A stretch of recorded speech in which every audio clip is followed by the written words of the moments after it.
آج اس کی چال ڈھال کچھ بدلی پدلی سی معلوم ہوتی تھی۔ شہزادیوں کی سی تمکنت تھی اس کی چال میں، اور پہلی مرتبہ میں اسے سگریٹ کے بغیر دیکھ رہی تھی، ورنہ تو وہ ہمیشہ سگریٹ کے کش لیتی ادھر ادھر پھرتی نظر آتی تھی۔ چند دن بعد میری زندگی کا ایک نیا باب شروع ہوا۔ مجھے استاد فتح یاب خان صاحب کی شاگردی میں دینے کی رسم بڑے اہتمام سے ادا کی گئی۔ پورے مکان میں چراغاں کیا گیا۔ اس مرتبہ چونکہ گوہر جان کو میری طرف سے کسی مزاحمت کا خطرہ نہیں تھا، اس لیے نیچے ایک بہت بڑے ہال کو اس تقریب کے لیے آراستہ کیا گیا تھا، اور عمارت میں رہنے والی تقریباً تمام لڑکیاں بنی سنوری وہاں موجود تھیں، جیسے شادی کی رسومات میں شرکت کے لیے تشریف لائی ہوں۔ ان میں سے بیشتر لڑکیاں گوہر جان ہی کے بالا خانوں پر ناچتی نظر آتی تھی، اور باقی اس عمارت میں ان کی کرایہ داروں کی حیثیت سے رہا کرتی تھی۔ ان کی نائکائیں ان کے ساتھ رہتی تھی، جو عموماً ان کی مائیں کہلاتی تھیں۔ ان میں سے کوئی گھرانہ جب کچھ آسودہ حال ہوتا تھا تو کہیں الگ مکان لے کر رہنا شروع کر دیتا، گویا یہ ایک طرح سے بازاری عورتوں کا ہاسٹل تھا۔ استاد فتح یاب کی پیروی میں جب پہلی مرتبہ میں نے سا رے گا کی صدا بلند کی تو میرا جسم گویا پتھرا سا گیا۔ چاروں طرف سے مجھ پر پھولوں کی پتیاں برسنے لگیں۔ ایک گوشے میں بیٹھے سازندوں نے سازینا شروع کر دیا، اور لڑکیوں نے جو دوپٹے کمر میں باندھ کر ٹولیوں کی شکل میں رقص کرنا شروع کیا تو گویا راجہ اندر کے اکھاڑے کا سما بند گیا۔ لڑکیوں نے استاد فتح یاب کو بھی کھینچ کر اٹھا لیا، اور اس مجہول انسان کو رقص کرتے دیکھ کر میں دنگ رہ گئی۔ یوں تو اس کا جسم ہڈیوں کا مجموعہ لگتا تھا، مگر رقص کرتے دیکھ کر کہنا مشکل تھا کہ اس کے جسم میں ایک بھی ہڈی پائی جاتی ہوگی۔ اس کے اعضاء پانی کی طرح ہلکورے لیتے چلے جا رہے تھے۔ میں دم بخود بیٹھی یہ تماشا دیکھتی جا رہی تھی۔ گوہر جان میرے قریب ہی بیٹھی تھی، جو خوشی سے گلنار ہوئی جا رہی تھی۔ اس کی آنکھوں میں اس ماں کا سا تفاخر میں دیکھ سکتی تھی جو اپنے جوان بیٹے کے سر پر صحرا سجانے کے لیے اسے بیاہنے چلی ہو۔ لڑکیوں کی ٹولیاں رقص کرتے کرتے ہمارے گرد طواف بھی کرتی چلی جا رہی تھی۔ اس طرح اس روز در حقیقت صرف رسم ہی ادا کی گئی تھی، اور میرا سبق صرف سا رے گا تک محدود رہا تھا۔ رات کو انواع و اقسام کے کھانوں سے بہت بڑا دسترخوان سجا اور نہایت پرتکلف ضیافت رہی۔ رات کو جب مجھے تنہائی کے لمحات میسر آئے اور میں تمہیں لے کر سونے کے لیے لیٹ گئی تو نہ جانے کیوں تمہیں سینے سے چمٹا کر بے تحاشا رو دی۔ آنسو یوں امڈے چلے آ رہے تھے جیسے برسوں سے خشک پڑے درد کے سوتے ابل پڑے ہوں۔ مجھے روتے دیکھ کر تم نے بھی منہ بسورنا شروع کر دیا، اور تمہاری آنکھوں سے آنسوؤں کو دور رکھنے کے لیے میں نے جلدی سے اپنے بھی آنسو پونچھ ڈالے۔ میری اصل تربیت دوسرے دن سے شروع ہوئی تھی۔ استاد نے بتایا کہ مجھے اس کے لیے روزانہ کم از کم 5 گھنٹے وقت دینا ہوگا۔ میرے پاس وقت کے سوا تھا ہی کیا، اور فی الحال میری نظر میں وقت کی کوئی وقت نہ تھی۔ دن گزرتے چلے گئے، ایک برس، ایک طویل برس گزر گیا۔ مجھے یہ بتانے میں آر نہیں کہ رفتہ رفتہ میں نے اس ماحول سے سمجھوتا کر لیا۔ میرے لیے اس بات کے سوا کوئی چارہ بھی تو نہ تھا۔ میں نے سردیوں کی طویل اور سونی راتوں میں بارہا اپنے بیڈ پر لیٹے لیٹے چھت پر نظریں جمائے اتنی مرتبہ کئی گھنٹوں کے لیے صورتحال کے بارے میں سوچا تھا کہ میری کنپٹیاں دکھنے لگی تھیں، مگر مجھے کوئی متبادل راستہ نظر بھی تو نہ آتا تھا۔ زمانے کی ٹھوکروں میں رولنے والا پتھر بننے کی اب مجھ میں واقعی سخت باقی نہ تھی، اور پھر میرے ذہن میں جو ایک دھندلا سا منصوبہ جڑیں پکڑتا چلا جا رہا تھا، اس لیے بھی میں نے بازاری عورت بننا قبول کر لیا تھا۔ مجھے اب کچھ طاقت اور مضبوطی درکار تھی۔ محض دعاؤں اور بددعاؤں پر تکیہ کر کے میں نے سب کچھ دیکھ لیا تھا، اس سے کچھ نہیں ہوتا۔ مستقبل کے لیے اب میں ایک نئے زاویے سے اپنے وجود کو مجتمع کرنا چاہتی تھی۔ مجھے یاد تھا کہ کتنی مرتبہ کس انداز میں مجھے اجاڑا گیا تھا، اور مجھے یہ بھی یاد تھا کہ ارباب کے قتل کے بعد نواب شرافت علی کا سامنا ہونے پر میں نے سوچا تھا، ٹھیک ہے نواب، ٹھیک ہے، یہ تمہارا وقت ہے، جو جی چاہے کرو اور جو جی چاہے کہو۔ اگر آج تم دوبارہ میرے نشیمن پر بجلی بن کر نہ ٹوٹے ہوتے نا تو شاید میں تمہیں معاف کر دیتی، رفتہ رفتہ وہ اذیتیں فراموش کر دیتی جو تم نے مجھے پہنچائی تھی۔ میں اپنا اور تمہارا معاملہ خدا پر چھوڑتی ہوں، لیکن اب میں تمہیں کبھی معاف نہیں کروں گی، کیونکہ پہلے تم نے مجھے اس طرح برباد نہیں کیا تھا جس طرح ابھی اجاڑا ہے۔ تمہارا یہ مکروہ چہرہ اور تمہاری یہ مکروہ مسکراہٹ ایک گھاؤ کی طرح میرے دل پر نقش ہے۔ اور آج میں عہد کرتی ہوں کہ اگر زندگی نے مجھے مہلت دی تو تم بھی دیکھو گے اور یہ دنیا بھی کہ عورت اگر ایک بار انتقام لینے پر اتر آئے نا تو ایسی مثالیں چھوڑ جاتی ہے جنہیں صدیوں تک دہرایا جاتا ہے۔ مجھے اپنا یہ عہد یاد تھا کیونکہ میرے ذہن میں اپنے بے گناہ باپ کی بے گورو کفن لاش کی یاد بھی کہیں پر نقش تھی۔ مجھے اپنے کنوارے خوابوں کی دنیا اجڑنے کا سما بھی کچھ اچھے طریقے سے یاد تھا۔ مجھے سرداراں کی زہریلی دانتوں کی اذیت ابھی تک نہ بھولی تھی۔ مجھے نواب کے بندی خانے کا وہ یخ بستہ پتھریلا فرش ابھی تک یاد تھا جس پر مجھے وحشی قیدیوں کی انداز میں پھینک دیا گیا تھا، جس طرح رومن بادشاہ اپنے معتوب کو بھوکے شیروں کے آگے پھینکوا دیتے تھے۔ ارباب کو قتل ہوتے ہوئے میں نے اپنی آنکھوں سے تو نہ دیکھا تھا، لیکن جب بھی میں اس کے متعلق سوچتی تھی میری آنکھوں کے سامنے لہو کی ایک چادر پھیل جاتی تھی۔ مجھے اپنی بچی کا بچھڑنا بھی ابھی تک یاد تھا۔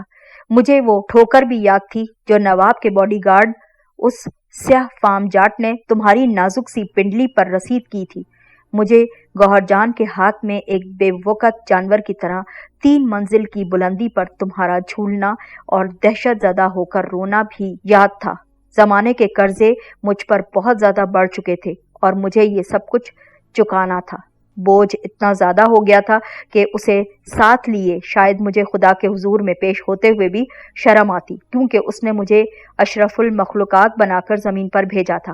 جو کچھ میں سوچ رہی تھی اس کا سارا دار و مدار اب صرف تم پر ہی تھا، اس لیے میری آنکھیں تمہاری جانب کچھ زیادہ ہی نگران بنی تھیں۔ ایک برس میں کچھ سے کچھ بن گئی تھی۔ بلا شبہ مجھ پر بہت زیادہ محنت جو کی گئی تھی، اور اس سے بھی زیادہ قابل ذکر بات یہ تھی کہ اندر کی مزاحمت نے دم توڑا تھا۔ جب دم ٹوٹا تو مہینوں کے فاصلے دنوں میں طے ہونے لگے۔ میں نے تربیت کے تقریباً 10ویں مہینے مجرا شروع کیا اور 2 ماہ کے اندر امیرزادوں کے طبقے میں اچانک سے کھلبلی سی مچ گئی۔ گوہر جان دونوں ہاتھوں سے دولت سمیٹنے میں مصروف تھی اور میری بلائیں لیتے تھکتی نہ تھی۔ حیرت کی بات تو یہ تھی کہ وہ اپنے وعدے پر بھی قائم تھی۔ ابھی تک اس نے مجھے جسم فروشی پر مجبور نہ کیا تھا، حالانکہ ملازمت کی کئی سنہری پیشکش بھرپور قسم کی آ چکی تھی، مگر شاید وہ الفاظ کی آبرو رکھنا جانتی تھی۔